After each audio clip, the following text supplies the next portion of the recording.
ከጥፋት ውሃ በኋላ ምድር እንደገና ጸጥታ ሰፈነች። ቤተሰቦች በምድሪቱ ተበታተኑ። እናም ሁሉም ሰዎች አንድ ቋንቋ፣ አንድ ድምፅ እና አንድ ዓላማ ይናገሩ ነበሩ። እርስ በርስ በትክክል ተረዳድተዋል። ምንም መለያየት የለም። ምንም ግርግር የለም። አንድነት ብቻ። ነገር ግን ያለ ትህትና አንድነት አንድ መጥፎ ሐሳብ አመጣ። ይህ የባቢሎን ግንብ ታሪክን የሚያሳየን ቪዲዮ ነው።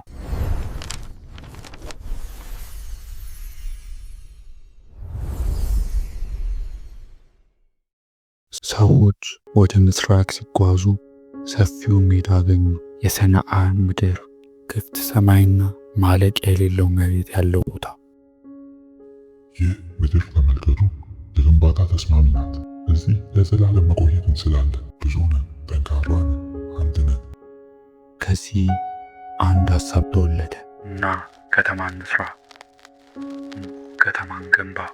ህዝቡም አዎ ከተማን ገንባ አሉ እና በከተማ መሃል ወደ ሰማይ የሚደርስ ግንብ እና መላው ዓለም ስማችንን ያውቀዋል፣ ዳግመኛ እንበተንም አሉ። ስለ እግዚአብሔር አልተናገሩም። እግዚአብሔርን ረስተውታል። ብቻቸውን የሚቆሙ መስሏቸው ነበር። ሰማይ የሚደርሰውንም ግንብ ለመስራት ጀመሩ። ከቀን ወደ ቀን ግንቡ ከፍ አለ፣ ጠንካራ፣ ወደ ሰማይ ቅርብ። ሰራተኞቹ ምንም ኃይል ሊያስቆመን አይችልም አሉ። ግን ኩራት የሚያሳየው አንድ ነገር አለ። እግዚአብሔር ሁሉ ነገር ያያል፣ ፈጣሪ ግን እያያቸው ነበር። ህዝቡ በንግግር አንድ ነበሩ፣ ነገር ግን በልባቸው ተከፋፍለዋል። ያቀዱት ነገር ሁሉ ከአቅማቸው በላይ አልነበረም። ነገር ግን ልባቸው የእነርሱ ያልሆነውን ክብር ለማግኘት ፈለጉ። እግዚአብሔርም አንድ ነገር ለማድረግ ወሰነ። በአንድ ቅጽበት ሁሉ ነገር ተለወጠ። ድምጾች በዝግታ ይደረደራሉ፣ ግልጽ ቃላት አይደሉም። ህዝቡ ግራ ተጋባ። አንዱ መዶሻ አምጣ ሲለው ድንጋይ ያመጣል፣ ድንጋይ አምጣ ሲለው መዶሻ ያመጣል። ቋንቋቸውም ተለያየ።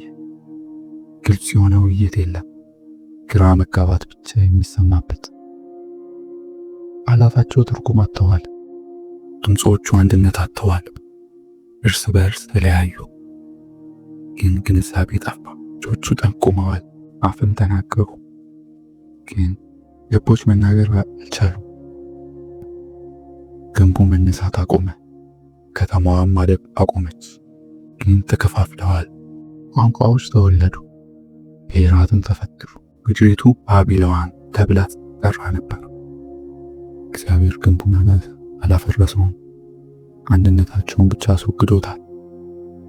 ምክንያቱም ትህትና የሌለው አንድነት ግራ መጋባት ያስከትላል። ስለዚህ ግንቡ ሳይጠናቀቅ ቀረ። በድንጋይ የተጻፈ ማስጠንቀቂያ ሆነ።